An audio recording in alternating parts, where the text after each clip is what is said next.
Welcome to Esoteric Salon sessions, where we weave the mysteries of the cosmos with the heart of human experience. Pour a warm tea or your favorite elixir and join us. Here we explore the emotions, stories, and esoteric truths that shape us. Sip, settle in, and let's wander the depths of our shared mysteries. Hello, everyone. This is Mariah, your host. Today, I am drinking black tea out of my Mythical Creatures mug. It's one of my favorite mugs. It's by a potter up in Philadelphia named Keith Hershberger, and it is fabulous. He does the best like sipping edge that I have found on a mug, and I have a big collection, so maybe I'll just introduce what mug I have each day because I have a lot of different dinosaurs, and this one is extra special because it was a collab with his little daughter, Lydia, and it's just so cute, and it brings me so much joy, and I felt it was fitting to have the Mythical Creatures be here for this first podcast. So thank you, Mythical Creatures. Thank you, Lydia. Thank you, Keith. And thank you, listener, for being here. You might be wondering, Mariah, why is this called Esoteric Salon Sessions? Are you in a salon? Are you doing hair? What are you doing? Well, I chose this name because, actually, with the help of my dear friend Elisa, I chose it as an ode to the philosophical salon gatherings of old. And if you don't know what that is, there used to be these gatherings usually in Parisian aristocrat homes, most of the time hosted by women. And it was this philosophical gathering, this cultural gathering of artists and writers and politicians. And it was a discussion and a dialogue and this exchange of expertise and beliefs and thoughts. And I just think that's amazing.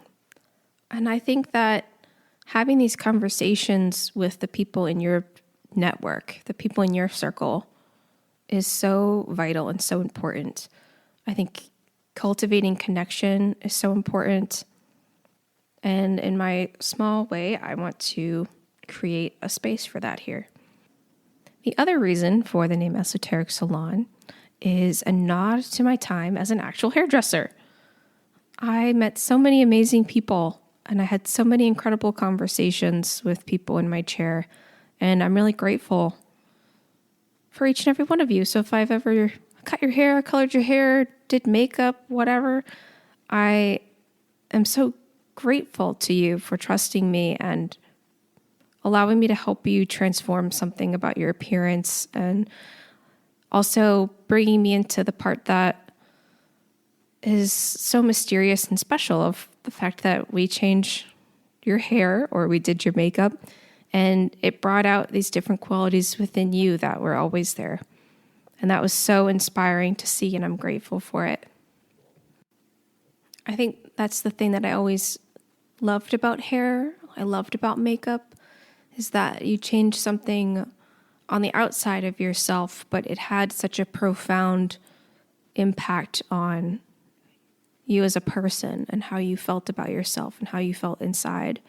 And with that catalyst of change, you show up in the world different. And I just think that is so incredible and so cool. And that's the same kind of thing that brings me into a lot of my esoteric interests that I'm excited to share and hopefully have conversations with you about. There's a quote that I love by Kurt Vonnegut, and I think the story kind of went that there were these high school students or college students or something, and they had written a lot of different authors asking for advice. And Kurt Vonnegut had written them back, and he said something to the effect of kind of like, "Thank you for writing to me, and I don't make appearances out anymore because I'm old and I look like an iguana now." And he's like, and he gave this really beautiful, profound wisdom. And he said, practice any art, music, singing, dancing, acting, drawing, painting, sculpting, poetry, fiction, essays, reportage, no matter how well or badly. Not to get any money or fame, but to experience becoming, to find out what's inside you, to make your soul grow.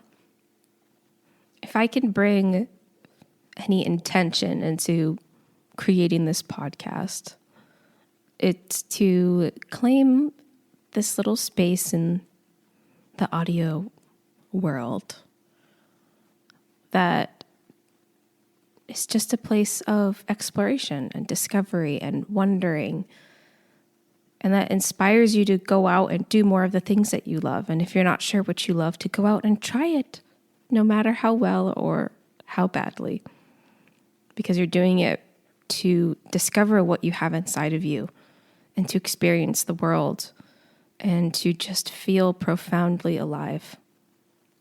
I am absolutely fascinated by the way that our inner and outer lives reflect each other, affect each other, the parts that make sense, that make logical sense, and it can be understood and known, and the parts that are just illogical and it doesn't make sense, but they're just as meaningful. Carl Jung said something of like, until you make the unconscious conscious, it will direct your life and you will call it fate. A lot of these esoteric interests of mine, like numerology, astrology, Feng Shui, they're all philosophies, methods, traditions that we can conceptualize and articulate otherwise really abstract things. And as we're able to do that for ourselves, our inner world just expands and opens up. And then we start looking out and all the things that we actually see as we live as human beings, and we can see it with new perspective.